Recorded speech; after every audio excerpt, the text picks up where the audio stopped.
whatever else we're going to do. Oh, I know. She's our umse.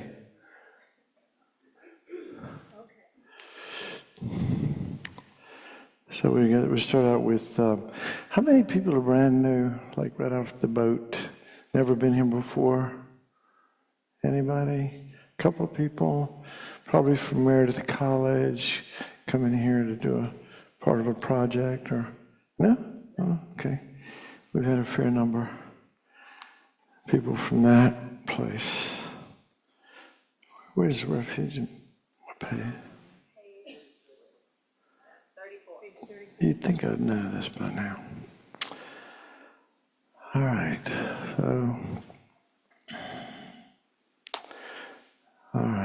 so we got to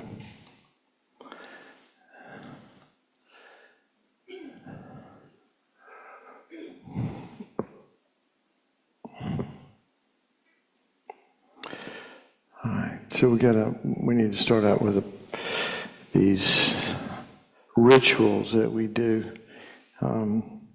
that if we think about the meaning of them, they're not meaningless rituals. If we just parrot these words and it's, then that's what we're doing.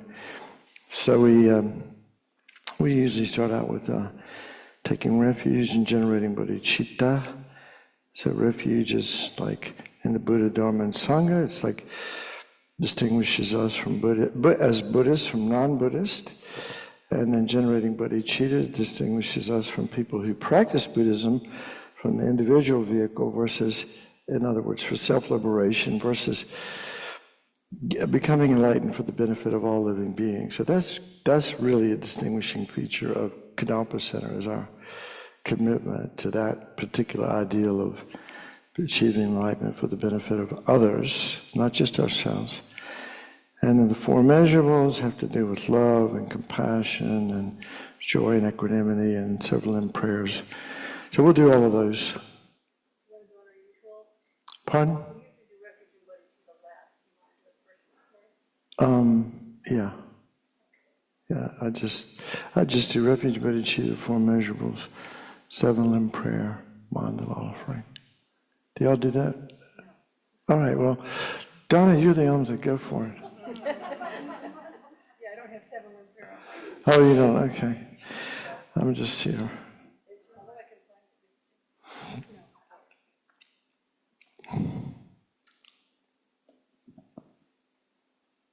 Okay.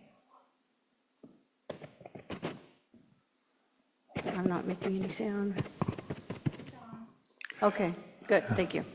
All right, we'll start on page 34 with the Shakyamuni Buddha mantra 3 times.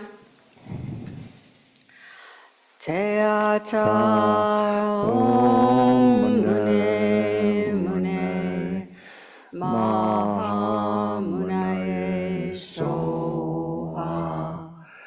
Teata Om Mune Mune Maha Munaye Soha. Teata Om Mune Mune Maha Munaye Soha. And now still on page 34, Medicine Buddha stanza and mantra. Bhagawan with equal compassion for all, whose name merely heard dispels the suffering of the lower realms, dispeller of disease and the 3 poisons, I prostrate to Medicine Buddha lapis lazuli. Teata Om Bekkanse Bekkanse Maha Bekkanse Bekkanse Raja Samudgate Soha. Teata Om Bekkanse Bekkanse Maha Bekkanse Bekkanse Raja Samudgate Soha. Teata Om Bekkanse Bekkanse Maha Bekkanse Bekkanse Raja Samudgate Soha. Teata Om Bekkanse Bekkanse Maha Bekkanse Bekkanse Raja Samudgate Soha.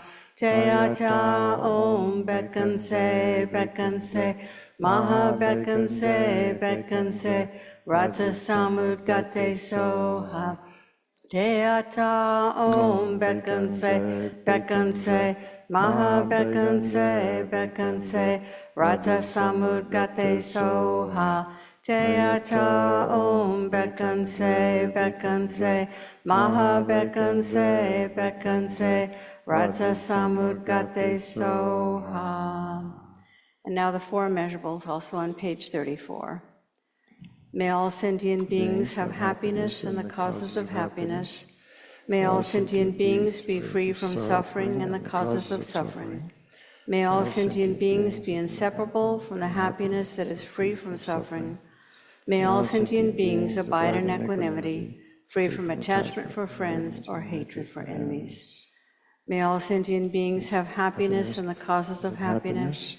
May all sentient beings be free from suffering and the causes of suffering.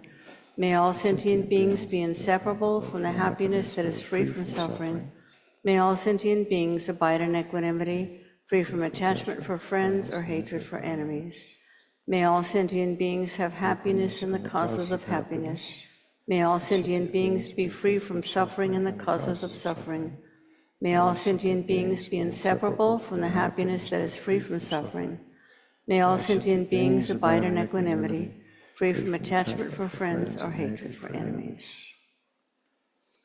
And then on page 37, we have the Chenrezig verse of praise and mantra and the Green Tara verse of praise and mantra.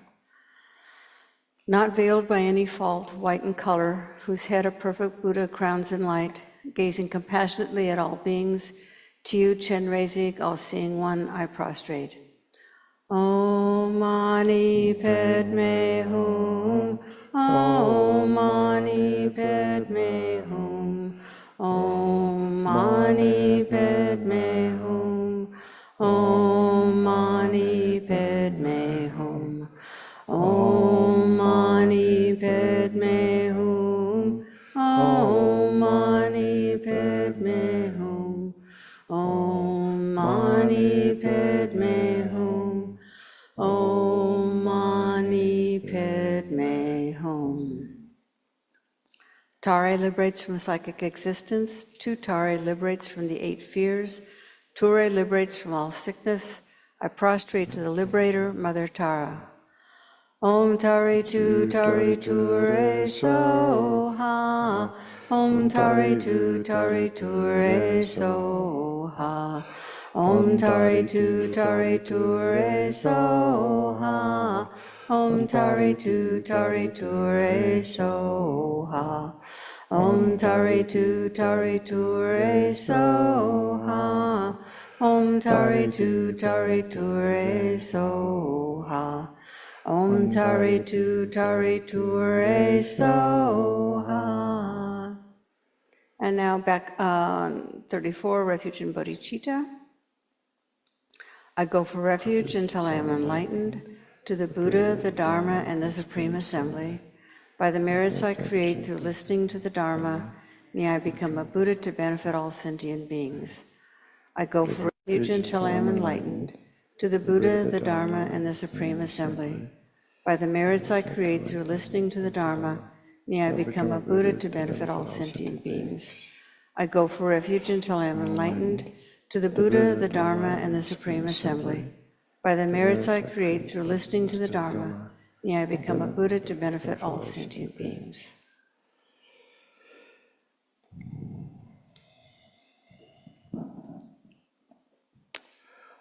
All right, so now I'm on, right? So I was watching somebody on YouTube, anyway, and they were talking about the importance, and we do this sometimes, is that when you're in a group, it's good to start out with connection before content.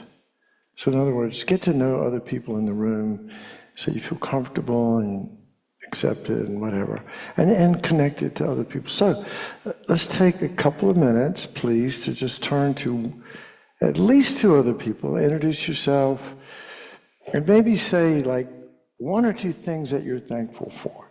Just break it up a little bit. So let's do that now. And you can get up and move around the room. Yeah. Yeah.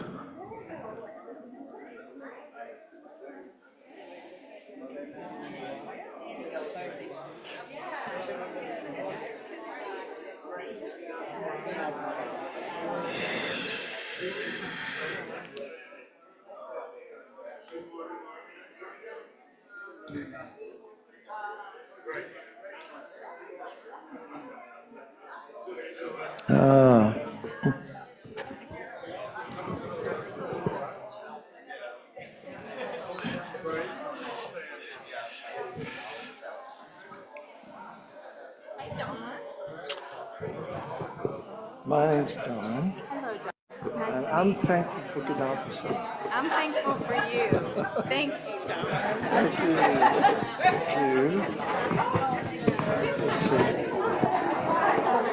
Hi, can you all hear me? Hello, Hi, I'm Don. Amy. Andrea, I'm thankful for my family. And I'm Hello, thankful. Amy. Hello, Hi, Peter. Hello, Joe. Hello, Lisa.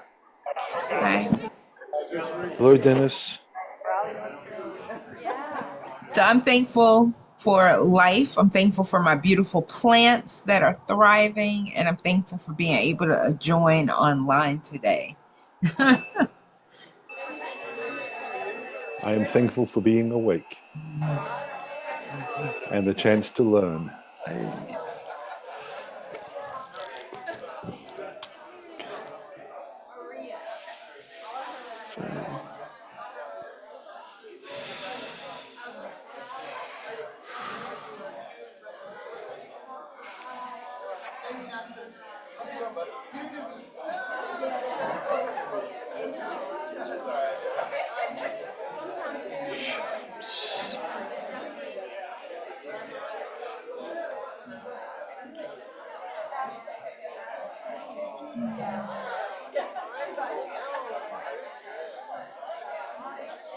All right, everyone. let's- Wrap up your conversations and make your way back no, to your this would be. seats. And hello, I everyone started online. something. Okay, please take your seats so we can move along.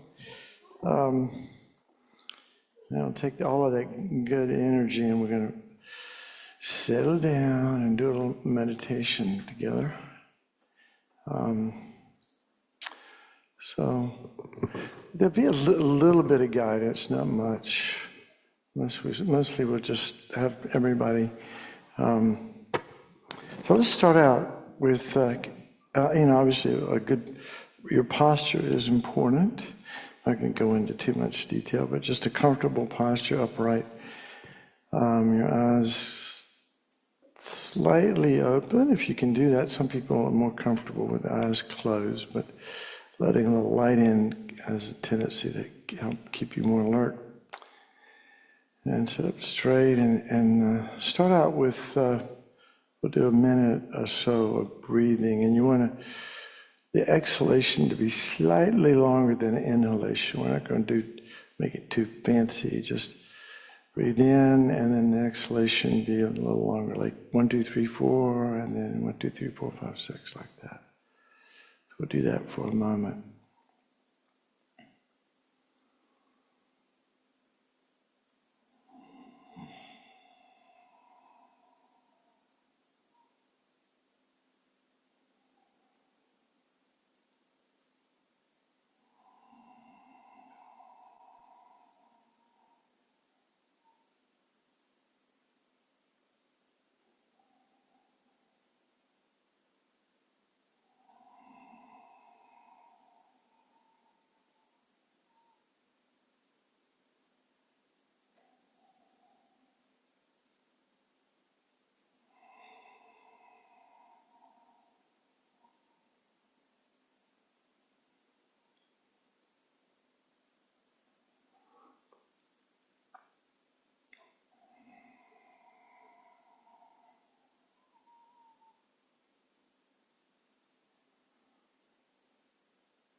Even if you're new to or experienced meditator, you'll notice that your mind does not want to stay put. It just takes off. and starts writing an essay about this or that, comments, constantly thinking, feeling, experiencing whatever's arising. That's going to happen. And when we're doing this type of meditation, we're focusing the breath, we just notice the distraction and then gently but firmly bring the mind back to the experience of breathing. So do this for another couple of breaths.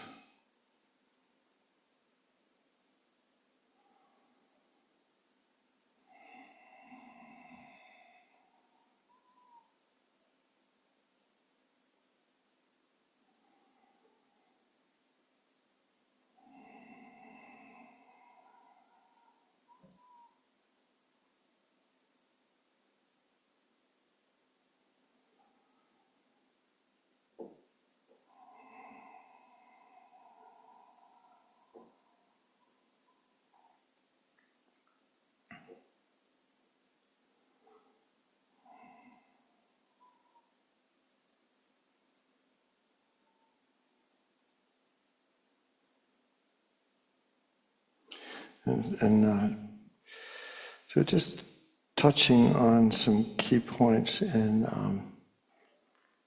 the spiritual path that is, what we consider to be the Mahayana path, the path to supreme enlightenment. At least that's our aspiration. The very beginning of spiritual practice for everybody starts out with some sort of recognition that things are just not quite right. Something is off, and it could be better. We have some faith, at least some. I think, as one of my teachers said one time, that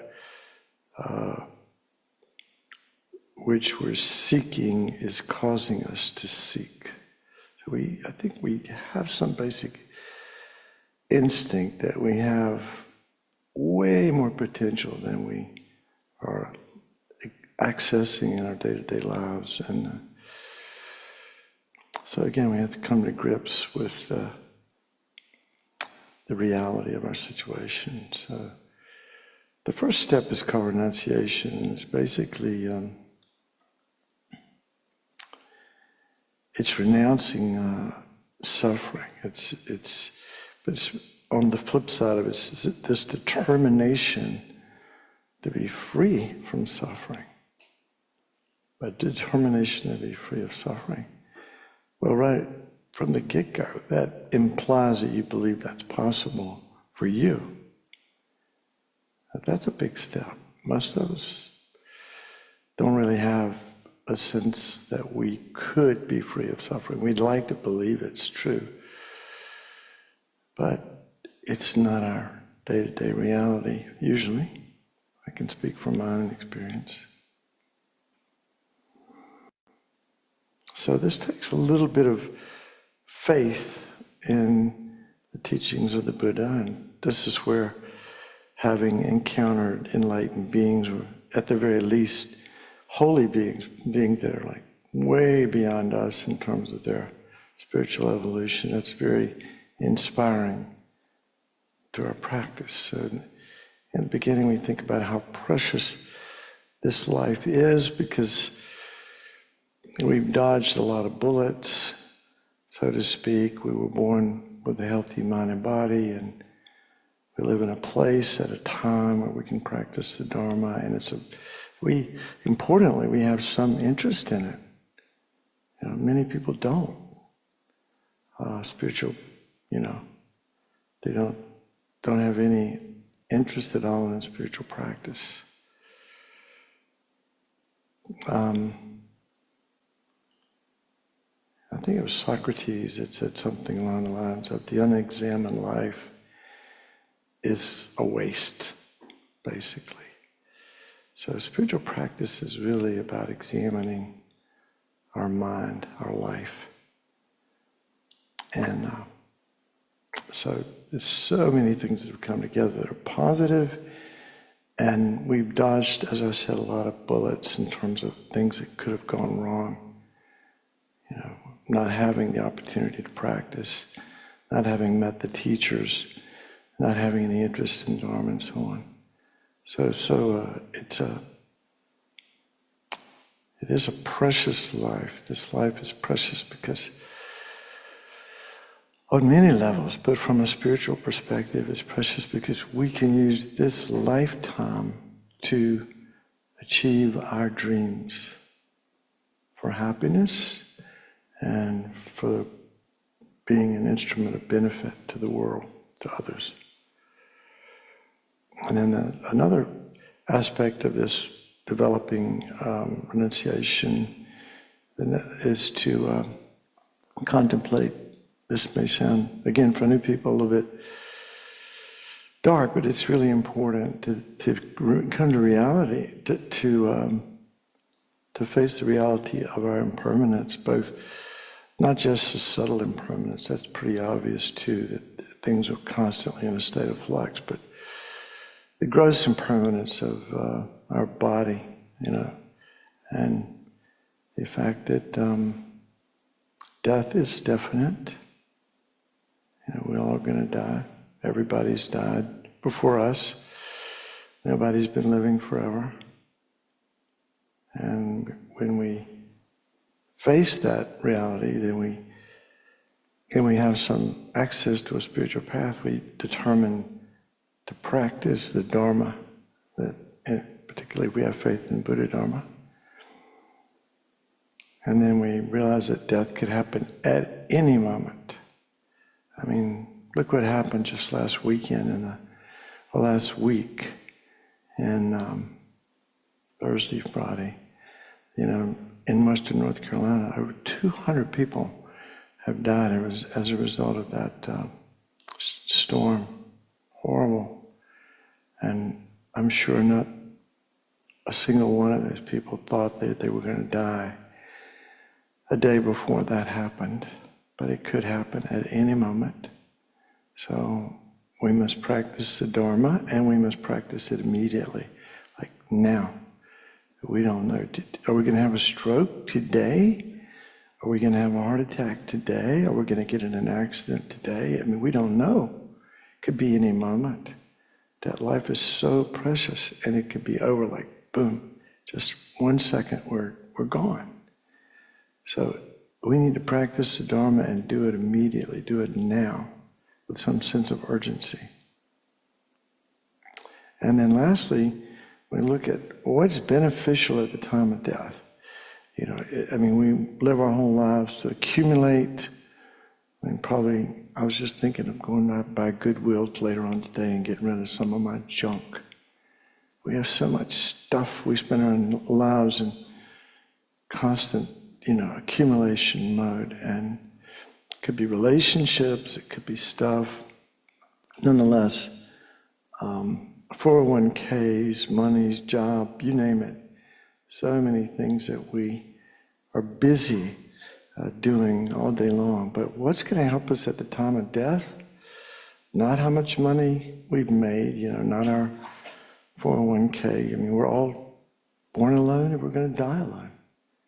The only thing of any benefit, I like to say that the only currency that's of any value at the time of our death is the spiritual currency, the imprints, the positive imprints that we placed on our mind stream, to be able to die with a happy mind, free of regret, actually maybe even thinking of others, actually invoking our bodhicitta motivation even at that most critical time of our passing.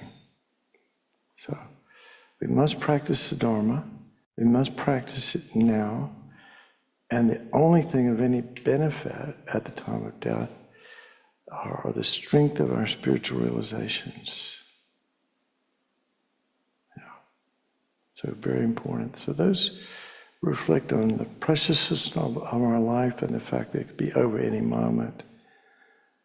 Can be a strong motivator to to practice the Dharma, like right now. Make every moment count in this life, because they are passing quickly. At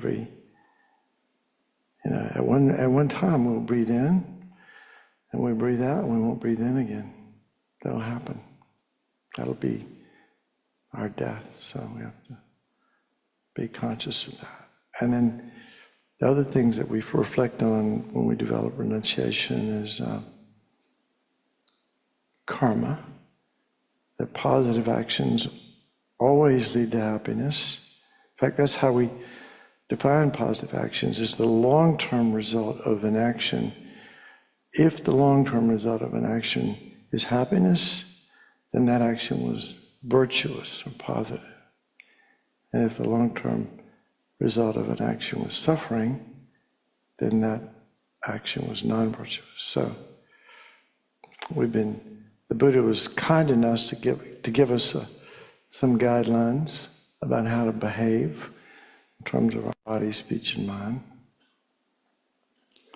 So positive leads to happiness and negative leads to suffering. So it's very important to police our mind.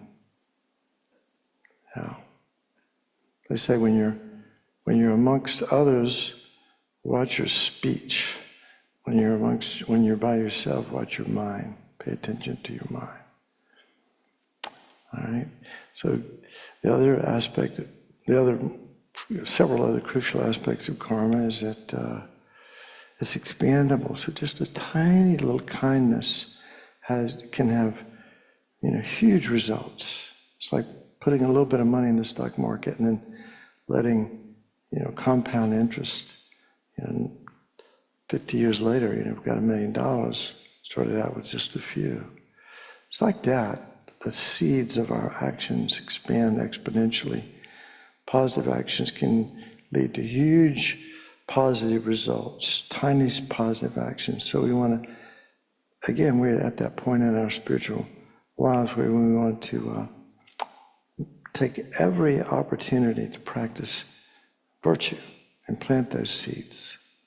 And then negative actions also can lead to huge negative consequences. So again, big deal to purify our mind as much as possible.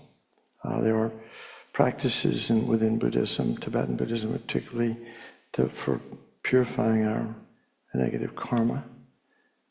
We can't completely purify it, even at this stage, unless we have direct insight into emptiness. But we can weaken substantially that the negative karma that we created, so that we don't have to get slammed by the full force of that action coming back to us, like a karmic boomerang. And then the one that's probably most hard to hear is that most hard for a lot of people to take in is that in Buddhism we say you cannot experience a result without having created the causes. And so it sounds like, well, I didn't do anything in this lifetime to deserve that. But in Buddhism we think of the continuity of consciousness, that there's no beginning and there's no end. And in every lifetime, we've done things. For example, in every lifetime we've had parents. Every lifetime we've done positive and negative things, and all karma is just the karma that we experience in this life. The majority of it is the fruition of seeds that were planted in former lifetimes. So we don't have to feel bad, like I'm a bad person because this or that happened. It's just karma. Karma is not personal. It's like gravity. So we cannot experience a result without creating the causes, which, said another way, is that we get to be. It's not helpful to feel like we're a victim, even though in a conventional way we might be, but from our own mental perspective, it's I can't think of a time that it would ever be helpful to see ourselves as a victim. And this aspect of the understanding of karma says, look, we are accountable. We're responsible. We basically created the causes for our own happiness or suffering. The good news is that we, as Lama Zopa said, we can literally shape our future by the choices that we make. And we know about, neuropsychologists or neuroscientists, or, tell us that the brain, even the physical brain, there's plasticity. We can change the brain. We can actually change the anatomy of the brain by meditating on compassion, for example. The prefrontal cortex actually begins to look different in meditators.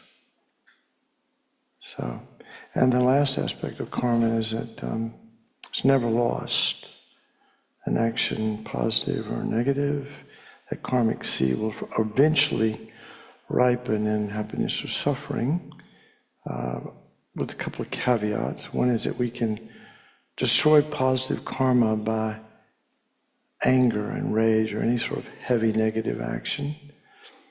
And we can purify karma. We don't necessarily have to experience the consequences of every action. But it's good to have that attitude that karma is sort of inevitable. It will ripen eventually. And then the third point in developing renunciation is coming to terms with what the Buddha taught, and when he first taught the Four Noble Truths, he basically said, all worldlings are deranged. Dukkha, suffering. We don't like, Geshe doesn't like the word suffering, but I like the Sanskrit word dukkha. It's like, it's not good. It's the things we don't want, like the suffering of birth and aging and old age and death, and meeting leads to parting, and all composite things must separate into their parts, and we're born again and again and die again and again. And worst of all, we're never satisfied. We're never satisfied. We cannot have enough. Lama Zopa said that's the worst suffering in all of samsara. And then the things change. Just when we get it right, it changes, Just when things are going well, good meal, good relationship, good anything, and it never lasts.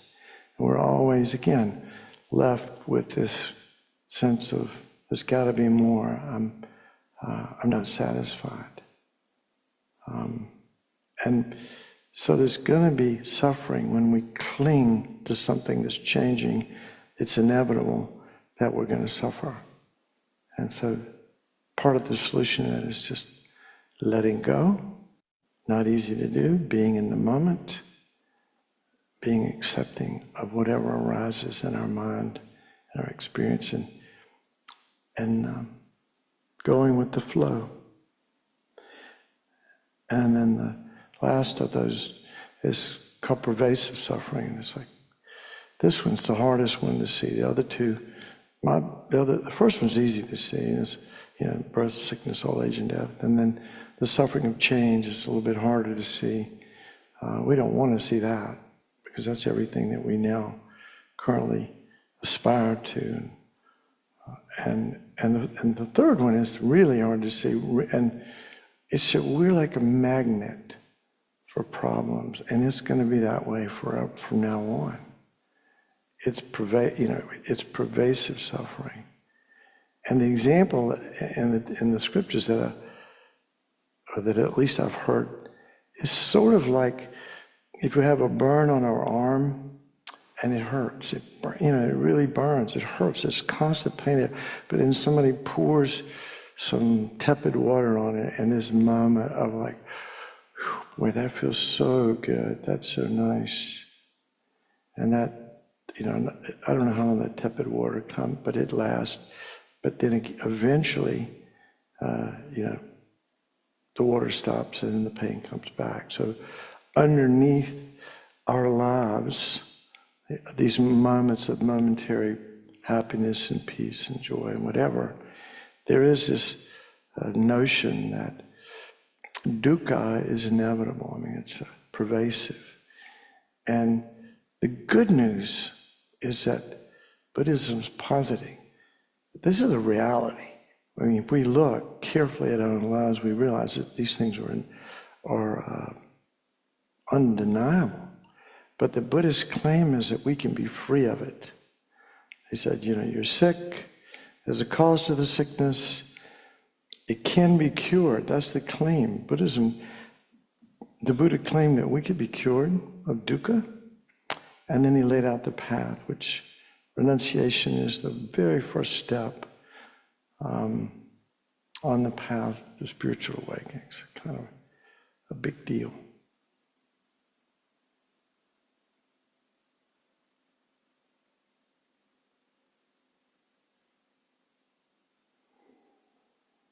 So we think about these last two aspects of karma and dukkha, and it's said that we turn our mind away from the happiness of future lives. For those of us that believe in that sort of thing, the point being that future lives could be really problematic, and live now, fully in the moment, live now, using every moment of what's left of this life to create the causes for not only liberation from suffering, but supreme enlightenment in order to benefit others. That's how we should relate to these teachings.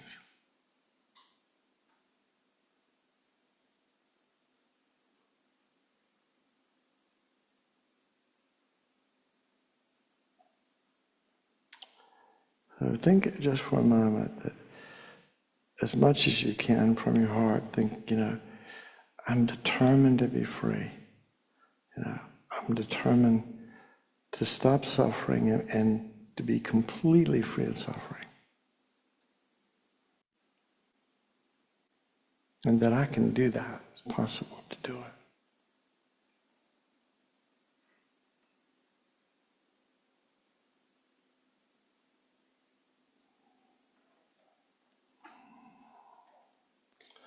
Okay, so you can relax your concentration.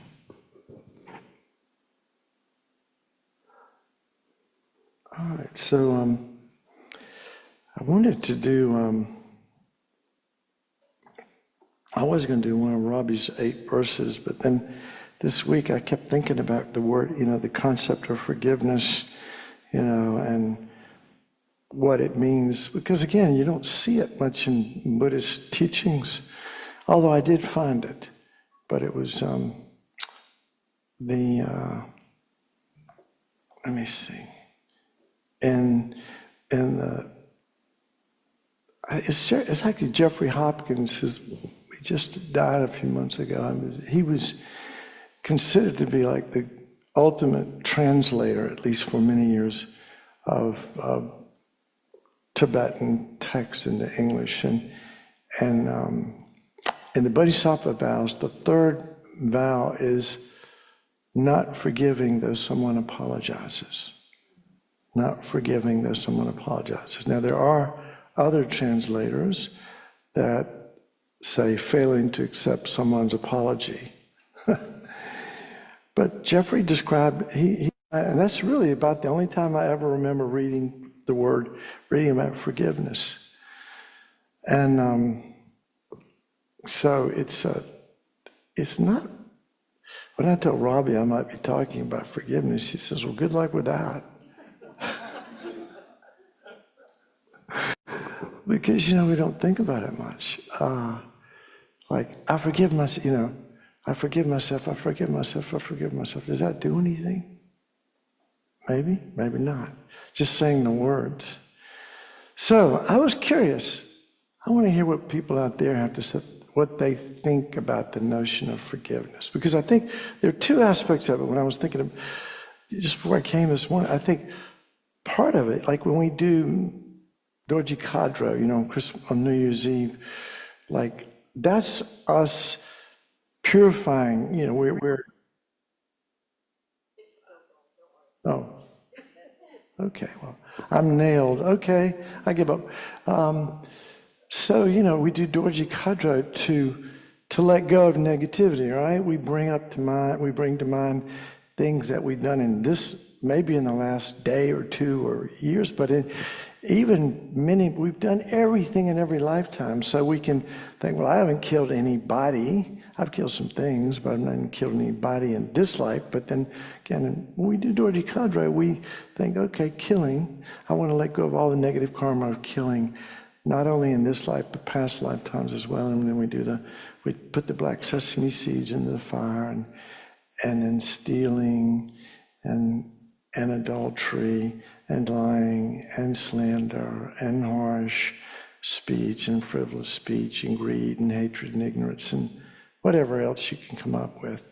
Those are the 10 non-virtues. But, and in a sense, that's like forgiving. When we let go of negativity, that we're holding on to about ourselves, like I did such and such a thing and I'm a bad person, and we hold on to that. And purification practice is basically giving us the opportunity, I'm not going to say the permission, but letting go. If I think about forgiveness, it's really letting go of something that's negative that I've been clinging to. For example, about myself, like I did something wrong in the past, and I let that go. That is, in a sense, we could use that we could say that's forgiveness. But then there's the whole aspect of forgiving others, and this is what is alluded to in the Bodhisattva vows, that not accepting someone's apology. That's like saying I forgive you. If we accept their apology, and we really accept their apology. So anyway, forgiveness of self, forgiveness of others. So I'd like to hear what other people's experience is with this concept, because I know what. One quick thing. I was watching a television show, and it was in a Catholic church, and this guy was confessing. He was like part of the cartel, right? And he was confessing to the priest about some of the stuff he'd done, and the priest said, "You're forgiven. God forgives you." I went, wow. Sign me up for that one. How cool is that? Just bingo. All those people you killed, all the money you stole, all the nonsense that you perpetrated, just gone. Be nice, but in Buddhism, that's not how we roll. That's not how we think about it. So please speak up if you have something to say.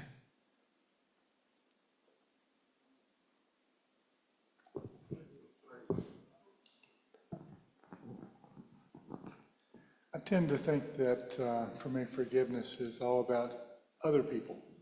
I don't have a problem forgiving other people, but when it comes to forgiving me, it's more like this feeling of guilt, shame, this is what I deserve for having done what I do, and it almost seems wrong to let that go.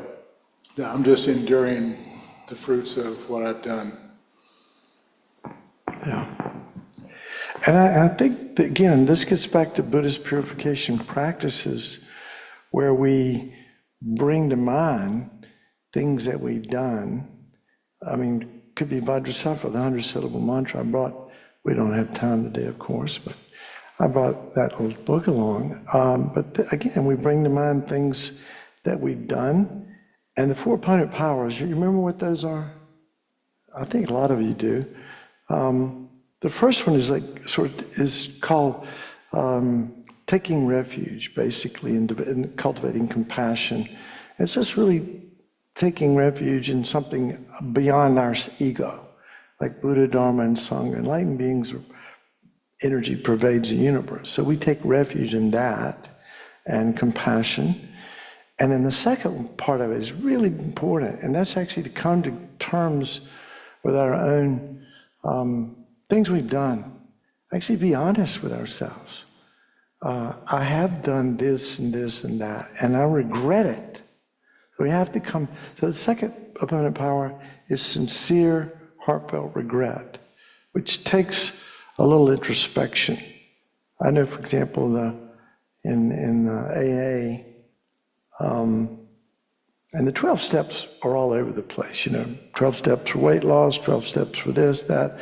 But in AA, I know the 12 steps, I think one of the first ones is acknowledge where you've gone wrong, and if you can, clean up those messes, apologize to people if it's not going to create a bigger mess.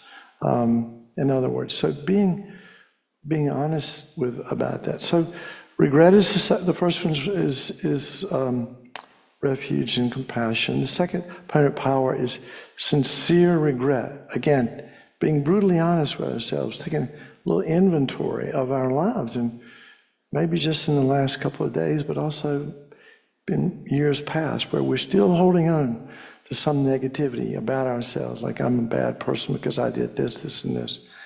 All right? And then the third opponent power is the remedy. It's basically, it could be apologizing to somebody, it could be doing Vajrasattva practice, it could be Dorji Kadro, it could be, we have many practices within Buddhism. I think Vajrasattva, Dorji Kadro are the ones that probably, we're most familiar with. But there are other ones out there too. And any kind of spiritual practice that we do, medicine, Buddha practice, we're purifying the mind. So they're remedies. So there's again, getting back to the refuge, regret, the remedy, and then the most important of all the opponent powers, which they didn't do in the confession, the Catholic confession. What is it? Which is the most powerful and most important of all the four opponent powers, according to some people? Resolve. Yeah. So what does that mean? Resolve to not continue. Yeah. Oh, sorry. Resolve, and that we resolve to change and not to continue that habit or that problem or that negative behavior. Yeah.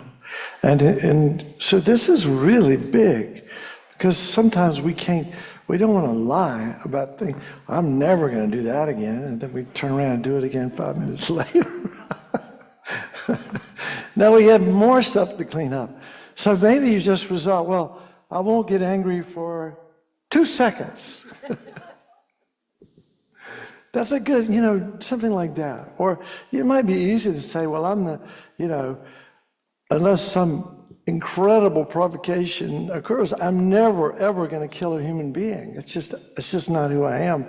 I'm not going to do that. Or I'm not going to do, we try to make resolutions that oppose the negative, that, like, for example, if we stole something, we resolve to not steal, maybe for the rest of our lives, or maybe we can only promise not to steal for like a month or a year. But as much as we can, make strong resolution to abstain from that action in the future. So those are the four opponent powers. And if those are done well, if they're done with an understanding of emptiness, a direct, intuitive insight into voidness or emptiness, that karma is gone forever. That one's one we will not have to experience the full results of. But since I'm just guessing, of course everybody here could be Buddhas and I'm just the only unenlightened one, but I can tell you from my side, when I do these four opponent powers, and I do know that it weakens, the teachings say this, it substantially weakens the force of our past negative actions. And so in a way, for me, when I do these practices, every time I do, Dorji Kadro or Vajrasattva, and I do it sincerely, I feel like a weight's been lifted.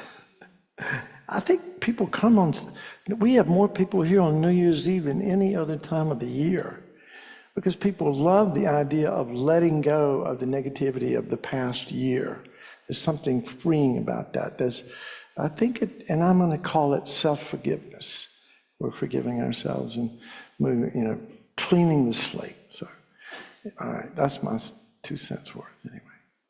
Anything else? Thank you. Thank you for this talk. So much good stuff there. Thinking also about the Christian tradition, from which I was a part of once, still sort of, there's always a very strong component of guilt, and it goes close to regret. And so when I do these practices, it's like I have to be so on guard to not layer guilt and second arrow and all of that. And I was wondering if you could speak how you work with guilt if it arises. Good question. I never feel guilt anymore. No, I'm just kidding.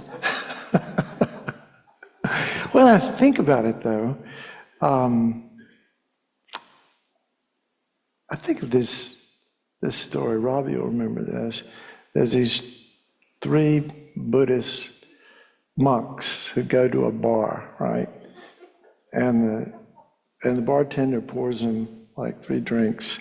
And the first guy knocks it down, and the second guy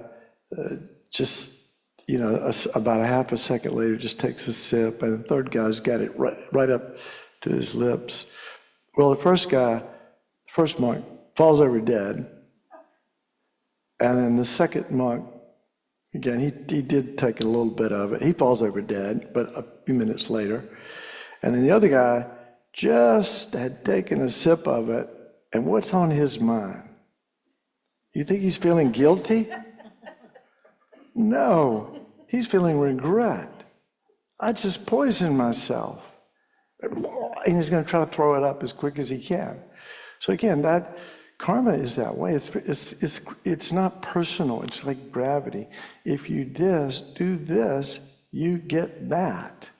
It's been explained that way. So when we go to regret, we can be aware of it and challenge it. I mean, we have to begin, as Buddhists, we need to be willing to talk to ourselves and say, hey, no, regret is just self-flagellation. It doesn't do anything. It doesn't change the behavior at all. You go, oh, well, I just suffered, so then I can do it again and again and again. And, that's not good. That's not enough. Regret is not enough. Although, maybe in some instances it's a good start, but I think sincere, guilt. I meant guilt. Guilt's not helpful. Never helpful. Regret is always helpful. We don't want to regret positive things though either, right? We just, gave, something to a beggar and we can afford it. And we gave, $100 to a beggar. And then you go, I wish I hadn't done that. And you got enough money, but you do it. So we don't want to regret those things. We do definitely want to regret things that we've done that have been harmful. Anybody else? Before we run out of time. I have 1 minute left, according to Donna. As far as the guilt versus regret thing goes, I think the difference is you follow regret with resolve. In my experience, I went to Catholic girls' school. They were very skilled at making one feel guilty. Doesn't do any good. Didn't encourage me to change my behavior, just made me feel bad about myself. But this teaching, I can look at what I've done, I can own it, and then I can take an action to do something different, to do it differently, not continue. Amen, sister. I think guilt is sort of like every time you do something wrong, it's like a stain that won't wash out and it becomes part of your permanent person. and you think, oh, because I did that bad thing, part of me is always a bad person. Whereas regret is like, oh, you see the stain and you can wash it out, and you don't want to restain it. Good point. Thank you. At least that's a good place for us to wrap. Oh, one more. I want to thank my fellow former Catholics for speaking my mind, because By the way, we've had a lot of, we call them drop cats, That's a new one. or boo cats, or whatever, anyway. A lot of Catholics, former Catholics come to Kadampa Center because they like the ritual and whatever. Oh, yeah, the bling, and the holy water and the bells and statues. I come right at home here, oh, wait a minute, catch myself making the sign of the cross. No, I've abandoned all that, and I really feel like it's liberating. Literally, and that it's it's so much psychological. The aspect of it is the unhealthiness of guilt and the unhealthiness of sin and shame, and all those negative things that just kind of pile on and don't make anything better in life. And this is liberating. I have a problem with forgiveness too, because it almost sounds arrogant, like, oh, yes, I will forgive you. It's like, nobody, it's just the way people are. We don't attribute things to sin. We just attribute it to a state of mind that doesn't understand reality. And I really appreciate the conversation. I appreciate the acknowledgement of the past baggage of being a Catholic, and again, the teachings of Jesus, which are fine, I have no problem with that, but thank you very much, Don, for this today. Thank you. Well, I do think, accepting someone's apology, by the way, that's the third Bodhisattva vow. That is a big deal. That is a huge, big deal, because when somebody apologizes to us and they do it sincerely and we accept their apology, you've been on the other end of that. How do you feel when somebody accepts your apology and you do it sincerely? You feel much better about yourself, like whatever harm I did, I acknowledged it, and they have moved on, and they forgive me, and whatever. They don't have to forgive me. I accept your apology. That kind of thing. That's a huge gift to be able to give other people who have done bad things to us. And we all have our, list of people that have done us wrong. But anyway, so let's finish up with a minute of, just a minute of quiet digestion. Let these concepts, a lot of words we've been talking about, let it just sink in for a minute, and then Donna will lead us in the closing prayers, and then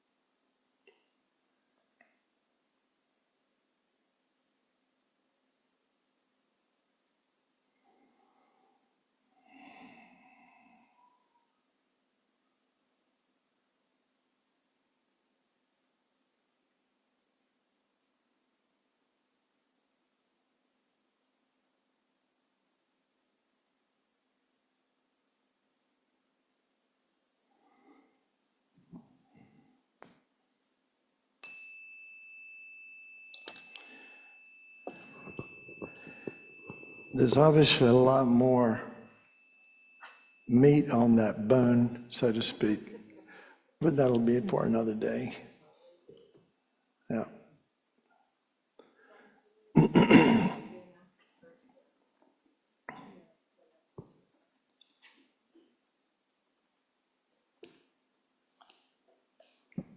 Okay, so a couple of quick announcements just of things coming up.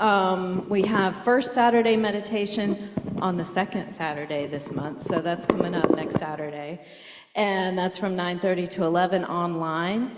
And that same day, on Saturday, we have Guru Puja with Sog. That's in person here at the center. More information can be found online. It's a great opportunity to experience a beautiful service in which we are showing appreciation to all of our amazing positive gurus and teachers, lamas and rinpoches, so come if you can.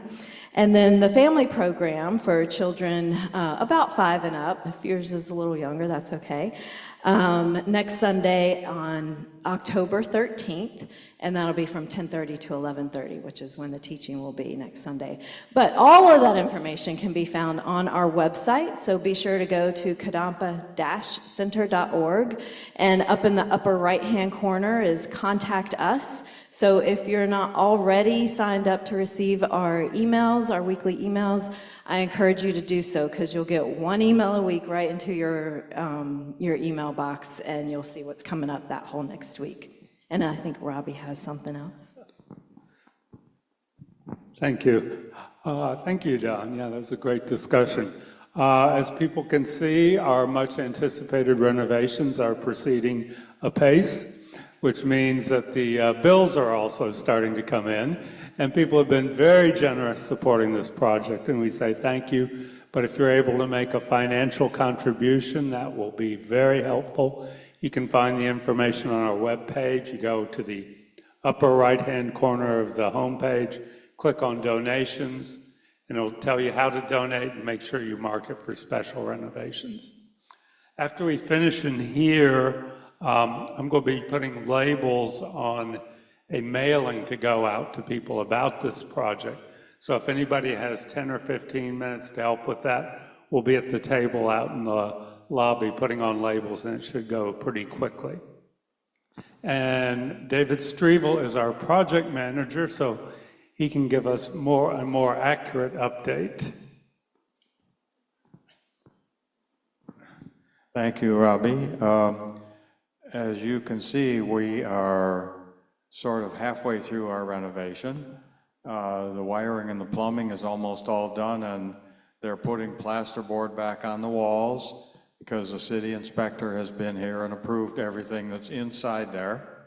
And now we think that this next weekend, or the next 2 weekends, volunteers led by Brian Wright, our facility manager, will be painting, and we have one person to select the colors, and we'll have several volunteers to put them on, and then unseen in a shop in North Raleigh, our cabinets are being made. That's happening right now. I think it will take at least 2 weeks before they're ready, and then they need to be installed. Then they take exact measurements for all the countertops. We're going to have hard surface countertops which have to be manufactured, and those go on, and that finishes up the project. Then we'll have a celebration of cooking stuff, I think. I know I've heard talk about how we have some members who would like to start vegetarian cooking classes and doing other stuff that we will be able to do in the future. So the approximate picture then may take about a month to get this finished up, and it should be done about when Geshe Gellick returns to town, which is one of the reasons, at his urging, that's one of the reasons we're doing this renovation. You want to say something about Blue Ridge? Oh, okay. Yeah. I'll get it where it can be seen.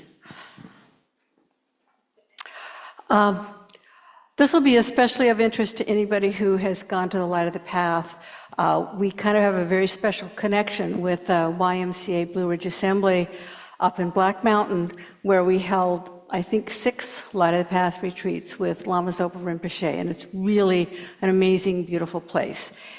And they're in Black Mountain, so they really got hit by the flooding I've seen. And if you go to our Facebook page, we have a little clip of video that a guest who was there took, and there's just a torrent of water coming down the road right next to Eureka Hall, where most of us stayed, and down right toward Washburn Hall and the Blue Ridge Assembly, where we had our meals and where we had our Kadampa. So they are going to need, they've got a lot of work to do to clean things up.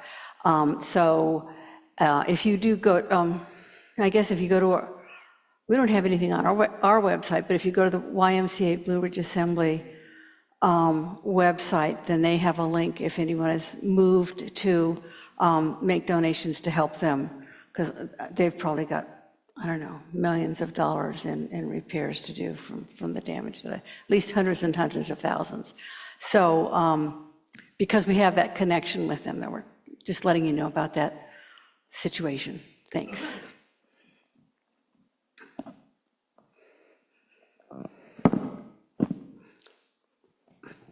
Okay. Yeah. So let's go to page 246 in the Gold Prayer Book, and we'll read the dedication verses from Master Shantideva's Guide to the Bodhisattva's Way of Life. May all beings everywhere, plagued by sufferings of body and mind, obtain a notion of happiness and joy by virtue of our merits. May no living creature suffer, commit evil, or ever fall ill. May no one be afraid or belittled with a mind weighed down by depression. May the blind see forms and the deaf hear sounds. May those whose bodies are worn with toil be restored on finding repose. May the naked find clothing, the hungry find food. May the thirsty find water and delicious drinks. May the poor find wealth, those weak with sorrow find joy. May the forlorn find hope, constant happiness, and prosperity. May there be timely rains and bountiful harvests. May all medicines be effective and wholesome prayers bear fruit. May all who are sick and ill quickly be freed from their ailments. Whatever diseases there are in the world, may these never occur again. May the frightened cease to be afraid and those bound be freed. May the powerless find power, and may people think of benefiting each other. For as long as space remains, for as long as sentient beings remain, until then may I too remain to dispel the miseries of the world. And then on page 244 and 245, the long life prayers for His Holiness and for Khensen Rinpoche. In the land encircled by snow mountains, you are the source of all happiness and good. All-powerful Chenrezig Tenzin Gyatso, please remain until samsara ends. The one who mastered his speech at a very young age, the one with great patience who received the name Avatari, the one with great precision who spread the teachings of Lama Tsongkhapa on bliss and void, Lama, ornament of the yellow hat tradition, please remain until samsara ends. Now if we'll go to the inside back cover of the Gold Prayer Book, and we'll say the prayer for the swift return of Lama Zopa Rinpoche. Peerless teacher and assembly of the children of the victorious ones, Shravakas and Pratyeka Buddhas, victorious Losang father and sons, along with the lineage masters, all the objects of refuge of the infinite lands, please bestow the virtue and goodness of accomplishing this prayer here and now. Holding and spreading the Muni's precious and complete teachings through explanation and practice, you wore the armor of patience that is never discouraged. Incomparable, venerable Guru, to you I make requests. While striving single-pointedly for the sake of the victorious one's teachings, the sole gateway through which all benefit and happiness emerge, and from other living beings, you suddenly departed to peace. What a great loss. Nevertheless, through the undeceiving truth of the blessings of the ocean of the three jewels and the great waves of bodhicitta of the children of the victorious ones, may the smile of a reincarnation swiftly beam in glory for fortunate disciples. Now inside the front cover of the Gold Prayer Book, the long life prayers for our precious Geshis. First Geshe Gelik. Supreme Guide, you lead us on the many paths of virtue. A shining sun, you give us the best of excellent explanations. Supreme virtuous friend, you are a constant Dharma companion. Lama who has renounced fame, may you ever remain. And for Geshe Sangpo. You have steadfast imprints of virtuous qualities and keep the instructions of the glorious Guru in your heart. You who pass day and night with noble activities, great virtuous friend, may you have a very long life. And now 7 green Tara mantras to benefit all beings. Om Tare Tu Tare Ture Soha. Om Tare Tu Tare Ture Soha. Om Tare Tu Re Soha. Om Tare Tu Re Soha. Om Tare Tu Re Soha. Om Tare Tu Re Soha. Om Tare Tu Re Soha. And I'll just request also, if you're here in the Gampa using the prayer book, please be sure to close the cover before you put it away. That helps preserve the cover so it doesn't tear away. Thank you. All right, thanks everyone online. Thanks for coming, and thanks everyone in the Gampa. Thank you, Don.